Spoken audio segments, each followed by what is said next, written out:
Boa tarde, começa o programa agora, o programa Conexão Urbana, aqui na Urban TV. 7 de setembro, desfile aí por todos os cantos do Brasil, né? Foi uma mistura de 7 de setembro com campanha política, né? O programa tem aí o oferecimento de Chés Altamiro, Bistrô em Florianópolis, no bairro Rio Vermelho. Rafa Bebidas em Forquilinha. Vem aí a Festa da Cerveja, mais uma produção de Rafa Bebidas em Forquilinha, São José. Portaldailha.com.br e Mãe Cleusa, todos os sábados às 15 horas, uma live sensacional. Rádio C4FM, fazendo sempre a diferença. Começando o programa hoje aí, ó, o clima aqui em Florianópolis, aí já temos um solzinho. Logo, logo tá chegando o verão. E verão lembra o quê? Cerveja. Cerveja lembra a melhor. Cervejaria Maltês, das minhas grandes amigas. Eu vi. Ó, vocês têm que vir aqui na TV de novo, dar uma entrevista para mim e botar aqui o nosso diretor na linha, tá? Porque ele tá meio fora do carretel. Botar ele na linha, tá? Botar ele na linha. Brincadeira, minhas queridas. E vocês viram aí que o 7 de setembro, eu fico fazendo uma pergunta. Essas pesquisas, elas realmente funcionam? Pergunta número 2. É uma pesquisa que induz a cabeça do eleitor? Pergunta número 3. Quem fala a verdade nisso? Pelo que eu vi, São Paulo, a manifestação estava top, era só verde e amarelo. Brasília, Distrito Federal, estava um mar de gente cantando em uma só voz. Rio de Janeiro, Praia de Copacabana, nem se fala. A ilha aqui, Florianópolis, Beira-Mar. Teve até o candidato aí a governador do estado aí, nosso querido Jorginho, estava lá também. E na beira-mar do continente, Paulo Cordeiro dando aí a cobertura do desfile de 7 de setembro. Depois, até se ele estiver aí, ele vai mostrar aí um compacto do desfile de 7 de setembro aqui na beira-mar, no Estreito, aqui a beira-mar de Florianópolis. Foi bacana, deu início de chuva e a Urban TV e o Portal da Ilha estavam lá. Foram muitos pedidos, sempre, né? Sempre. Qual é o tema de hoje? Adivinha? Adivinha quem está do meu lado? Ele. Boa tarde, Ivan. Boa tarde, Márcio. Boa tarde a todos os internautas, os telespectadores, todos que estão nos acompanhando. Boa tarde. Um prazer estar aqui mais uma vez com vocês. Vocês sabem aquela história? Quem poderá me salvar? Chapolin Colorado? Não. Ivan.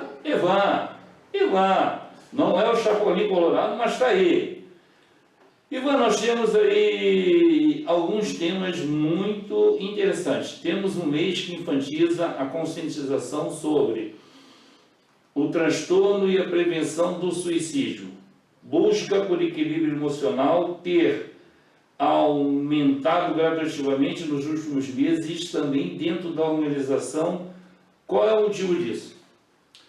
Nós vimos falando sobre o Setembro Amarelo, né, Márcio? E no nosso último encontro eu falei que as pesquisas mostram que no mundo os transtornos mentais aumentaram em torno de 25%, né? Isso em especial se falando da depressão e da ansiedade. E esse aumento, ele ocorre também dentro das organizações, dentro das instituições, né? 45% dos trabalhadores, né, ou seja, funcionários, colaboradores, pessoas que estão em seus locais de trabalho, 45% das pessoas que estão dentro das instituições comerciais do Brasil estão sofrendo algum tipo de transtorno mental. E aí essas pessoas elas têm buscado então um conhecimento sobre o tema e formas de resolver, né? Porque isso cresceu de uma forma geral para a população geral e não poderia então o meio corporativo ficar de fora disso, né? Que é um ambiente que também sofreu muitas pressões, né, Márcio, durante a pandemia e que agora está tentando se reerguer. E aí vale tudo, né? Quais os transtornos mais comuns dentro da organização? Assim como de forma geral, dentro das empresas, o mais comum é a ansiedade, né, e a depressão. Esse acho que é o que mais afeta. É claro que daí nós vamos falar de níveis diferentes de ansiedades, níveis diferentes de depressão, estresse e outros pânico, né, e outros transtornos que podem estar afetando. Mas, em especial, eu acredito que a ansiedade e a depressão é o que está em maior escala aí nessa categoria de transtornos dentro da corporação. Olha, o povo pergunta, como eu posso saber se eu tenho bipolaridade, se eu sou bipolar? Tem algum sintoma? Dá para notar se realmente a pessoa é bipolar?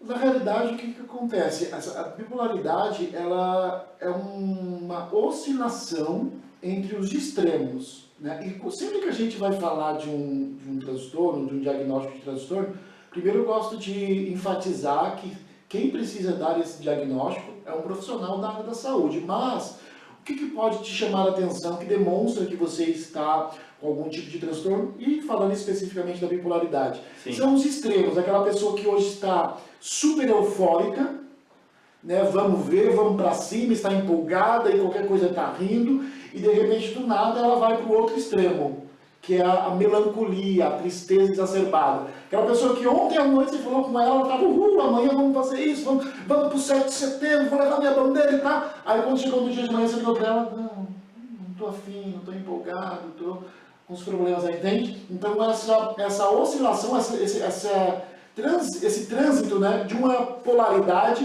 para outra, bipolar, né? Ou seja, a pessoa tem dois polares se manifestando quase que simultaneamente.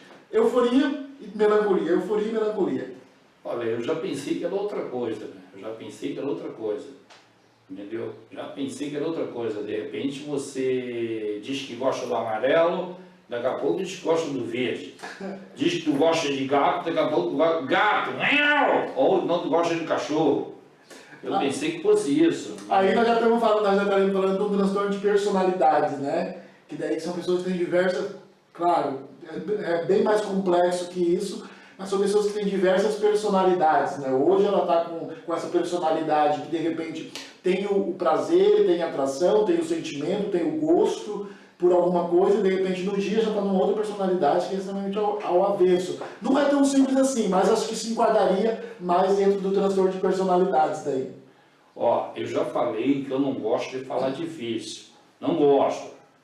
Eu não sei falar difícil. Aí ele vem e me bota aqui, o que é... Burnout. É o burnout, aquele da família que ele falou? Não, na realidade, de uma forma simples, esse burnout é o esgotamento profissional. É uma espécie de transtorno não bonitinho para o transtorno profissional. É aquele ansiedade, aquele desgaste, aquela opressão que ocorre no meio corporativo. É um esgotamento, o cara não aguenta mais. Ele está esgotado profissionalmente falando, né? Então isso é o burnout, né? Eu conheço um cara que tem um burnout. Não é o político lá, não. Eu conheço um cara que tem um burnout, mas aí dá uma cerveja para ele que já acaba já os problemas. Já saiu. Bota aí um prato com coxinha, que é rapidinho já resolve. Eu acredito que essa recuperação da pandemia provocou bastante isso, né? Porque daí você teve um tempo de perdas e aí agora você precisa recuperar esse tempo perdido. E aí isso pode provocar, então. Tu tocou no assunto da pandemia, eu me lembrei agora de um fato engraçado. Lá atrás teve um cidadão que falou que essa pandemia ia passar e ia acabar, quer dizer, não acabou. E eu vi agora recentemente que, se não me engano, os Estados Unidos vai colocar no plano de vacinação anual a vacina da Covid. Eu acho que no Brasil deve acontecer isso também, né? Provavelmente. Né? Além da gripe, da vacina disso, da vacina daquilo outro, eles têm que criar vacina para você ficar livre de político corrupto. Esse não tem cura, é morte súbita. Esse é o conhecimento. Essa vacina chama Quais as principais causas do estresse no ambiente corporativo?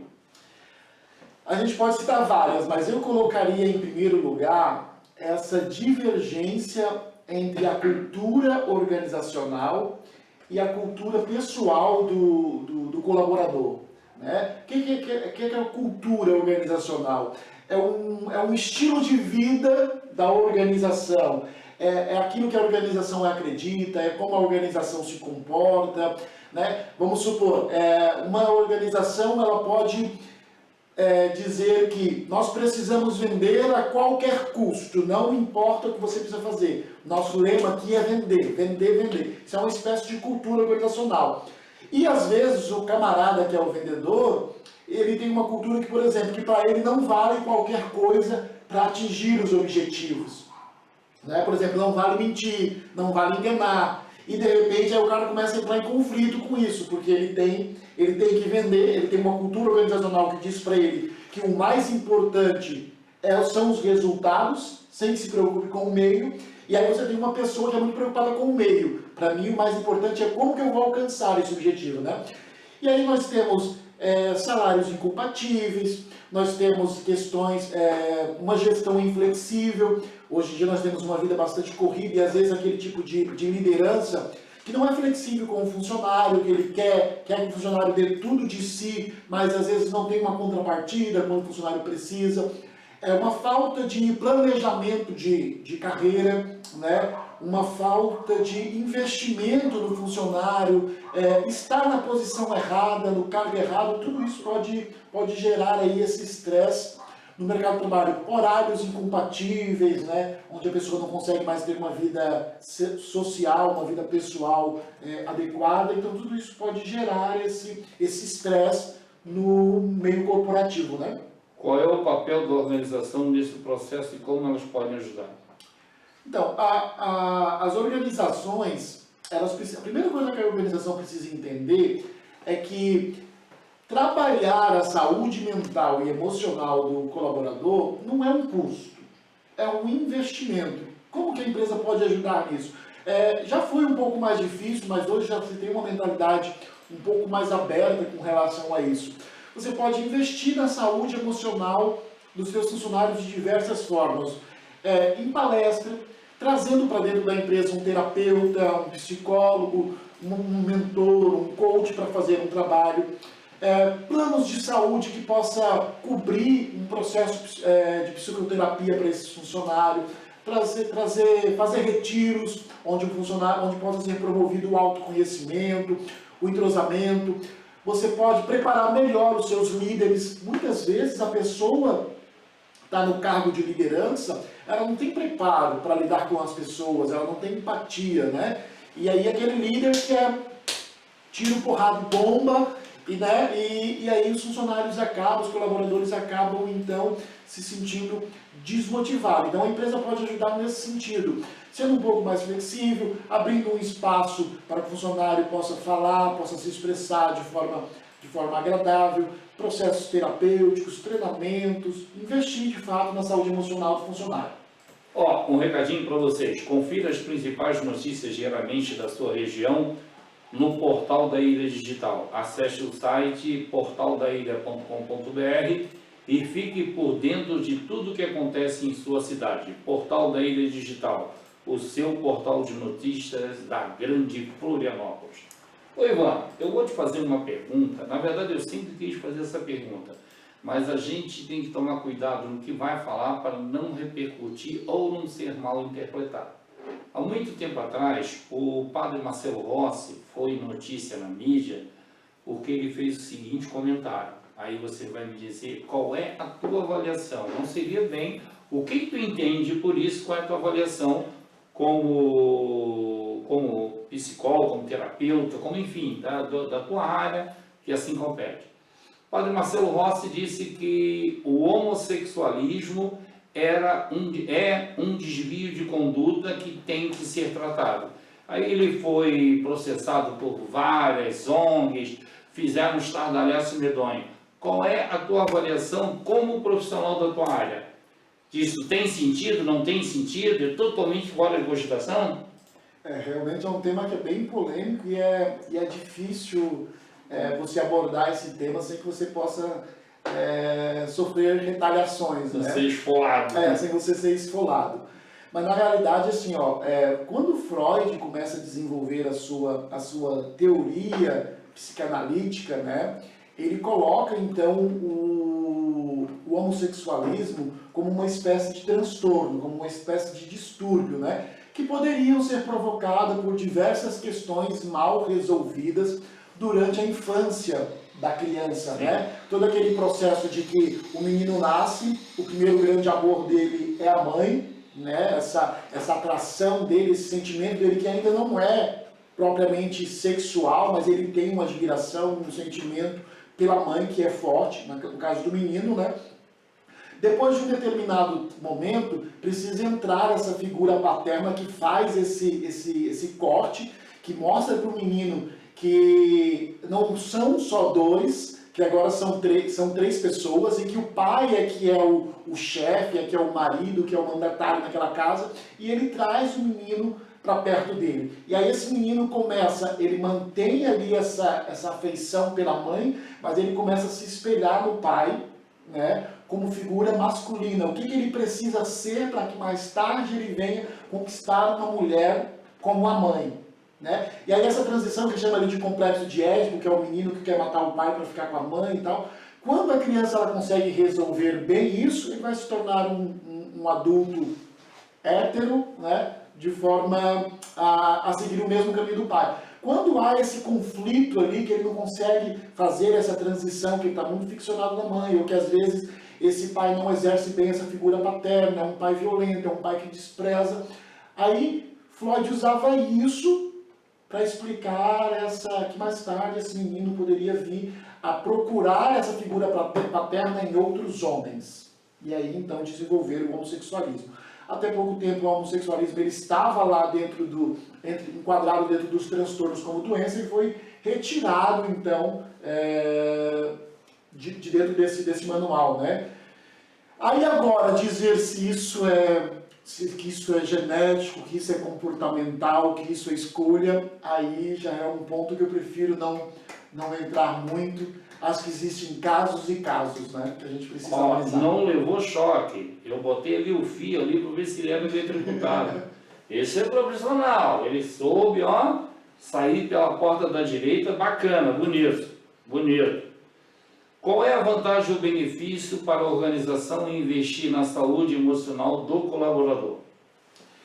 Um ambiente mais agradável, esse é o primeiro fator, né? Um ambiente mais agradável, de ter um ambiente mais acolhedor, onde os funcionários tenham bons relacionamentos. Falar sobre a inteligência emocional dentro da instituição é muito bacana, porque a inteligência emocional ela promove o autoconhecimento, que é o funcionário, o colaborador se conhecer, saber quais são os seus limites, as suas qualidades, os seus pontos de melhoria. Então ele vai saber no que ele pode melhorar, aonde ele pode, que função ele pode exercer. Então esse é um quesito. Outro quesito é a questão da empatia, você saber se colocar no lugar do outro, ver o outro com outro olhar que não seja um olhar de julgamento, né? Sem contar que um funcionário com a saúde emocional em dia, ele vai atender melhor os clientes, ele vai estar mais empolgado, mais motivado para alcançar as suas metas. Porque imagina, uma pessoa que está sofrendo ansiedade, uma pessoa que está sofrendo depressão, como que essa pessoa vai conseguir expor bem um produto? Como que essa pessoa vai conseguir executar bem um serviço, tratar bem as pessoas?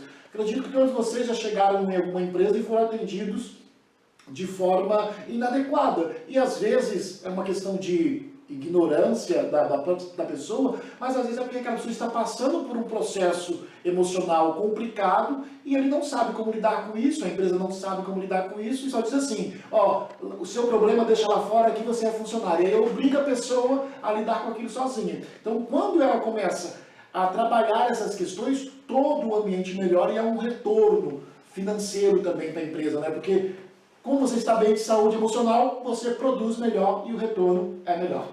Nós vamos sair aí para um pequeno intervalo comercial e já voltamos. Oferecimento portaldailha.com.br, o melhor portal de notícias. Já voltamos.